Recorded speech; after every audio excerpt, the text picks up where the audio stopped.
Welcome, everybody, to the first episode of The Line. I'm Joe Gomez, I'm Mike Mills. and we're going to start by drawing the line.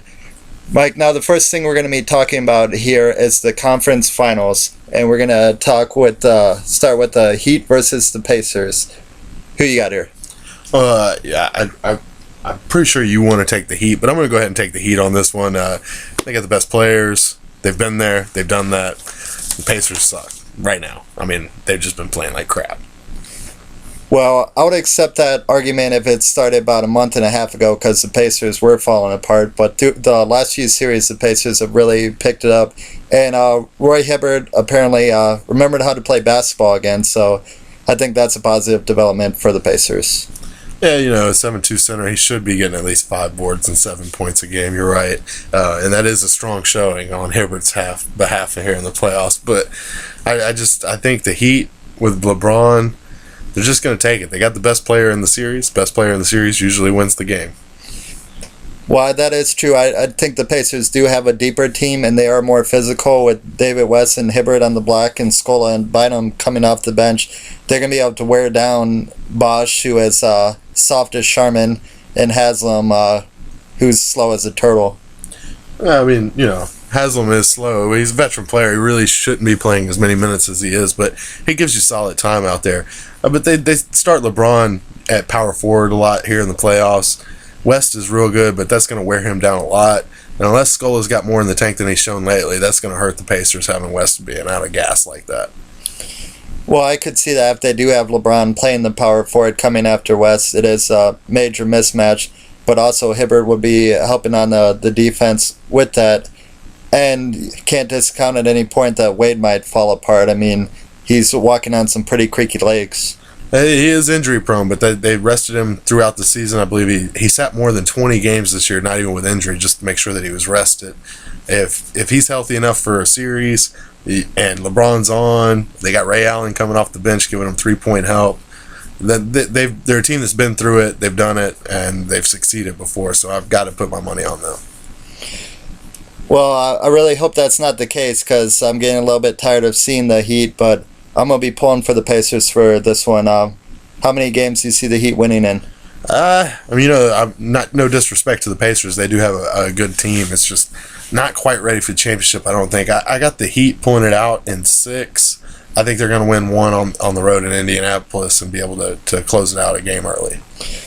Well, I have the Pacers in 7 because this is going to be a slugfight of a series, and we know it's going to be going back and forth, and the Pacers are inconsistent, but ultimately, I do see them winning.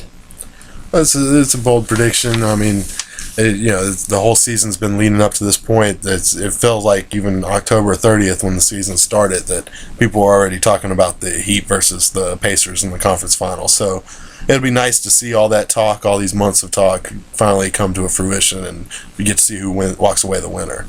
Yeah, the Pacers have been fighting all season towards this to get the number 1 seed, so they would have the home court advantage, so they didn't have to worry about what they did last year with playing Game 7 on the Heat court, so I definitely think that would play to their advantage.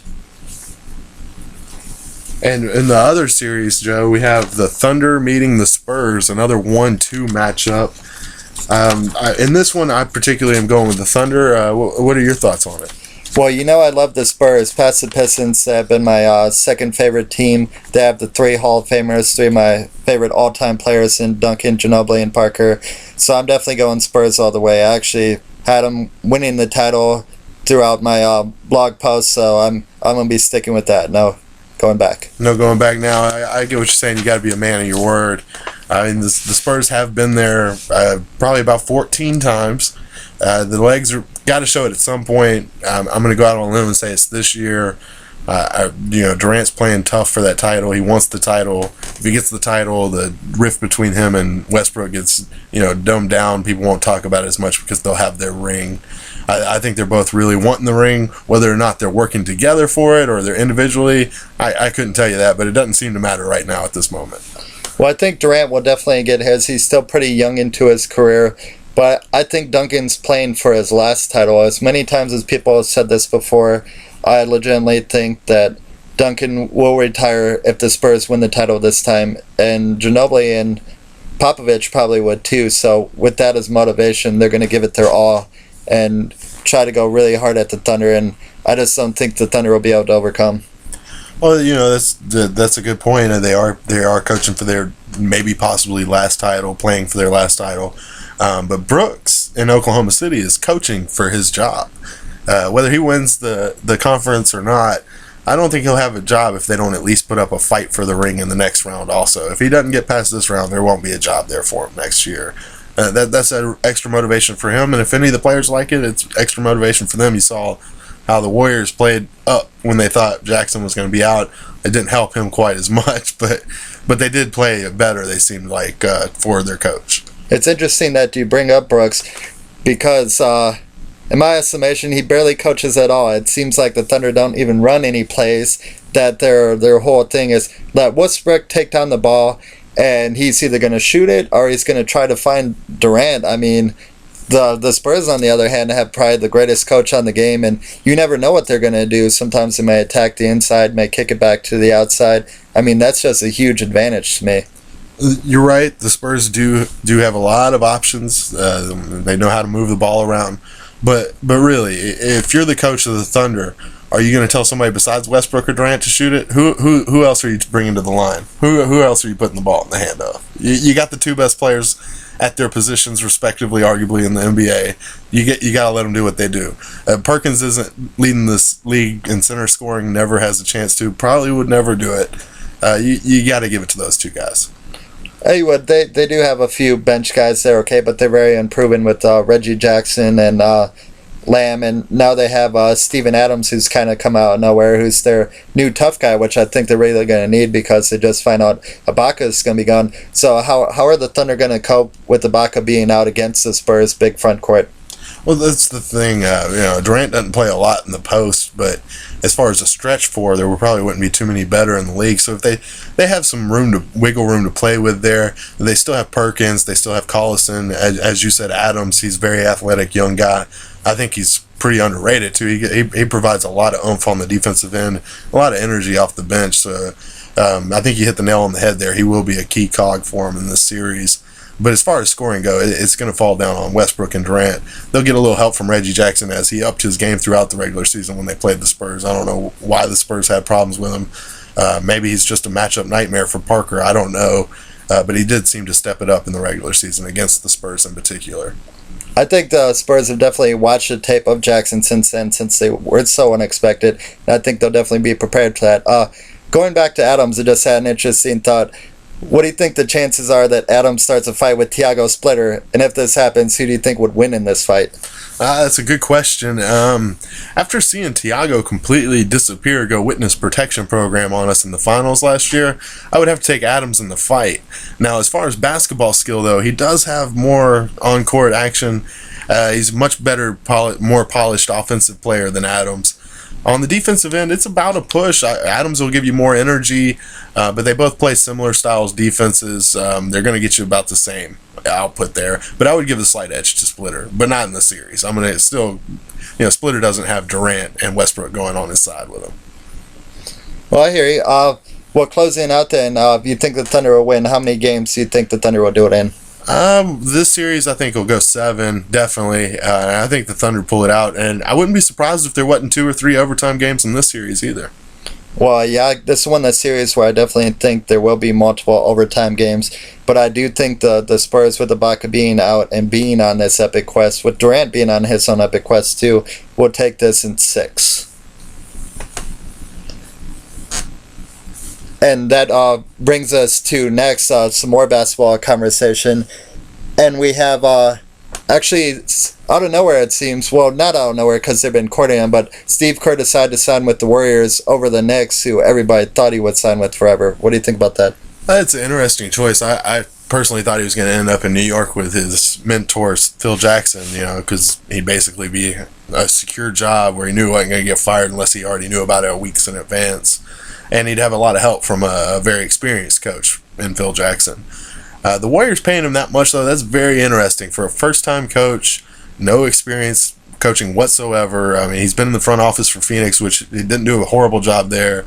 He did put together a pretty decently winning team, and then once he left, they had enough parts to trade for youth, which everybody thought was not a lot, but it turned out they almost made the playoffs this year. So not a bad front office guy. He was a great player, knows basketball. We'll see what he does on the court, but definitely I don't think he's worth that money. I mean, he's getting a ridiculous amount of money compared to what Jason Kidd got on his contract, and even more than what Mark Jackson got. Mark Jackson studied the game outside of playing it for more years than he did. So it's an interesting choice. We'll see what happens, though, because he does have to win or go home, and the Warriors, that's what they said they fired Jackson for, was because they were trying to get a championship. Well, we'll see how true they are to that. With Kerr being there, it should be really interesting, him being a pass guard, with Curry and Thompson really probably being their main players in the backcourt, so we'll see how he's able to coach them. And speaking of coaching changes, how about your Detroit Pistons hiring Stan Van Gundy, Stan the man? They not only got him as a head coach, but he's also in charge of basketball operations from what I'm hearing, and that's a lot of power for one man. Well, that is, but first I'd have to say, Van Gundy! Well, I definitely like the hire here. I'm surprised he's been out of coaching for so long, but I'm really optimistic about it. I'm kind of also apprehensive at the same time about him taking on the GM roles, but really with how bad it has been, I mean, anything's an improvement. Dumars, I loved him in the beginning, but he just kept trying to play the same course, and he just made the team fall apart with just bad decisions. So I don't think Van Gundy would do that. I think the roster is going to be gutted, and I'm really hopeful as a Pistons fan for the future. And that also leaves two of the biggest openings in all of basketball with the Knicks and the Lakers. What happens there, Mike? I don't know. It's interesting. You know, there's a lot of veteran coaches out there that have been successful in the league that don't have jobs now. Whether they'd want to coach the Lakers or the Knicks, you know, those are two historic franchises. New York Knicks are historic for being in New York, and the Lakers for winning. But they're both historic franchises and you know, hot spots as far as media, extra money you can get from the outside, easy to get free agents. They definitely probably are the two best that are left, with the Golden State one going down. If Oklahoma's opens up, it would be a very tempting one. But I'm going to throw this one out there. Watch out for Cleveland and who they might hire. It'll be interesting to see who they pair Kyrie Irving with going into the prime of his career. I know it's not the prime years, but this is around the time where superstars start showing their aspects of being superstars. Well, yeah, definitely. That is a good dark horse job opening there in Cleveland. I think that'd be interesting. Most interesting, I think, is Kobe coming out and saying he wants some choice with the Lakers decision, and then Kupchak coming back and basically saying, we don't really care, Kobe. So let's see how that plays out. It's definitely interesting. And speaking of interesting things going on in basketball, have you been keeping up with the Sterling situation, or is that just a rhetorical question? Oh, well, they don't really give us a choice to keep up with the Sterling things because it's been pushed down our throat for so long. But yeah, I definitely have been keeping track of it. He recently came out and said he's not paying the fine and he plans to fight the league, which should be really interesting because obviously nobody is on his side at all. So we'll definitely see how it goes here. Obviously, he's going to be pushed out of the league at some point. It's just more of a question of how long it's going to take. You know, he's been bringing up the Dimension case. Do you think that might have any effect on how the owners vote towards him, seeing how they might accidentally say something in the future that might take their team away? Maybe that scares them a little? It definitely is a slippery slope, but at this point there's no turning back. The players are so firmly against him on this that there's no possible way they can go on with Sterling as the owner, so the other owners are going to have to back him up. But finishing up with basketball, let's get some draft predictions within our last minute. Well, my three major draft predictions, Joe. I've got Smart going to be. I think he's got a chance to be the Rookie of the Year. I've got Embiid, my favorite, being the number one pick, and then my bold prediction. I think Wiggins might be in the D League within a couple of years. Oh wow, that's amazing that you say that. Wiggins is one of my favorite prospects coming out, and he showed that he has the amazing vertical. But I mean, he is from Canada, so I mean, he might have that softness in him. Sorry to my Canadian friends, but we know the Canadians are known for being aggressive. Very true, very true. Yeah, and also the last one I see is XME is going to try to trade to get onto the Lakers. Any last thoughts? just excited that we had this first show under our belt. Like talking basketball. Future shows will have more than just basketball, though. We do watch all sports. Stay tuned for the second half.